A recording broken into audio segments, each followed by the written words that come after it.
so sorry that I am not here in person. I broke a tooth and have to go to the dentist because I have exposed nerve endings in my tooth. And it hurts pretty bad. So, the only time they could get me in was this afternoon. The quickest they could get me was this afternoon. So, I'm so sorry I'm not here, but we just need to push forward because we're already just a tiny bit behind because of Snowmageddon. So, I just want to make sure that we're pushing forward. I think you guys will be just fine because this beginning part of this chapter you're pretty familiar with. So, we're discussing discrete random variables. A random variable is a numerical measure of the outcome from a probability experiment. So its value is determined by chance. Random variables are denoted using letters such as X, and that one is, notice it's a capital X. Discrete random variables, they are discrete if they are finite or countable. The values of discrete random variables can be plotted on a number line with spaces between each point. So when we're talking about selling tacos, we sell 1 taco or 5 tacos. We don't sell there's nothing between 1 and 2 tacos. You either sell 1 or you sell 2, or teddy bears or t-shirts. We're talking about discrete items, things that can actually be counted. Then there's continuous random variables. These have infinitely many values, and when we say infinitely many, I've mentioned this before, but we're not necessarily talking about infinite going this way, like forever to the left and forever to the right. We're talking about going, sorry about that, infinitely in. So like between 1 and 2, there are infinite number of decimal places between 1 and 2. So yes, there's a half, but there's also a fourth and an 8th and a 16th and a 32nd. And you can get infinitely smaller. You can just keep getting smaller decimals. That's where continuous values come from. So you want to think about things like time. Between 1 second and 2 seconds, there are infinitesimal many, like we could talk about microseconds, we could talk about nanoseconds, we could talk about gigaseconds, or whatever gets smaller than that. So time is a continuous random variable. Things like pouring water, liquid. When you measure a liquid, you can't just go from 1 cup to 2 cups or 1 liter to 2 liters. You have to fill between 1 and 2, and it's continuous on that amount through. So those things are continuous random variables. And they are plotted on a line in an uninterrupted fashion, which means you connect the dots. So the first thing we want to do is determine whether the following random variables are discrete or continuous. The number of light bulbs that burn out in a room of 10 light bulbs in the next year, that would be discrete because they are countable. If 2 burn out or 7 burn out, it doesn't matter. We can count each individual one. So this is discrete. The number of leaves on a randomly selected oak tree. Now, while you might not want to count them because that's a lot of leaves, they are still individual items. So I can count 1 leaf, I can count 6 leaves. Doesn't matter, they are discrete. The length of time between calls to 911. That's going to be continuous. Some things that you can always bet on. Time is continuous.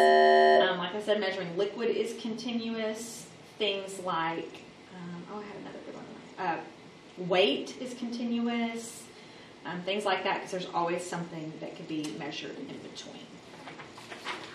All right, the next little part is, now we're going to talk about, so we did our unit on probability, but now we're going to talk about probability distributions, where we put it in a distribution list. So a probability distribution provides the possible values of a random variable X and their corresponding probabilities. So notice this, it's the possible values of the random variable X. A probability distribution can be in the form of a table, a graph, or a mathematical formula. The table to the right shows the probability distribution from the random variable X, where X represents the number of movies streamed on Netflix each month. So what they're saying is it's possible in this particular study that a person streamed no movies, 1 movie, 2 movies, 3 movies, 4 movies, or 5 movies. So obviously, those of us who survived quarantine know that you can stream way more than 5 Netflix movies in a month. But the people that they studied either streamed none or all the way up to 5. This is discrete because there's nothing between 0 and 1. It doesn't matter if they didn't watch the whole movie. They started to stream it. So they either streamed none, or they streamed 1, or they streamed 2. So there you go. That's These are discrete. This is a discrete probability distribution. So here are the rules for the discrete probability distribution. Let P of x denote the probability that the random variable x equals lowercase x. Then the sum of the probability distribution has to equal 1. You all knew that already. And each individual probability has to be between 0 and 1, which you also knew. So if we look at each one of these, each value is between 0 and 1. These are all decimals between 0 and 1. And if we sum these, let's see, 6, 8, 10, then they sum to total a probability of 1, overall probability of 1. So when it asks, are the following probabilities distributions, why or why not, the first thing we have to do is check to be sure that every probability is between 0 and 1, and that immediately eliminates, because this one is negative. So this is not a probability distribution.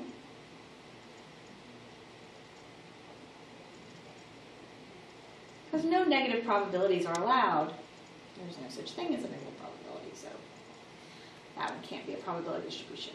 All right, so if I check number 2, all of these values look good. So now the next thing I need to do is add them all together and see if they total 1. If they don't total 1, then it's not a probability distribution. It may be a partial probability distribution, but if I don't have all of it, it is not the distribution.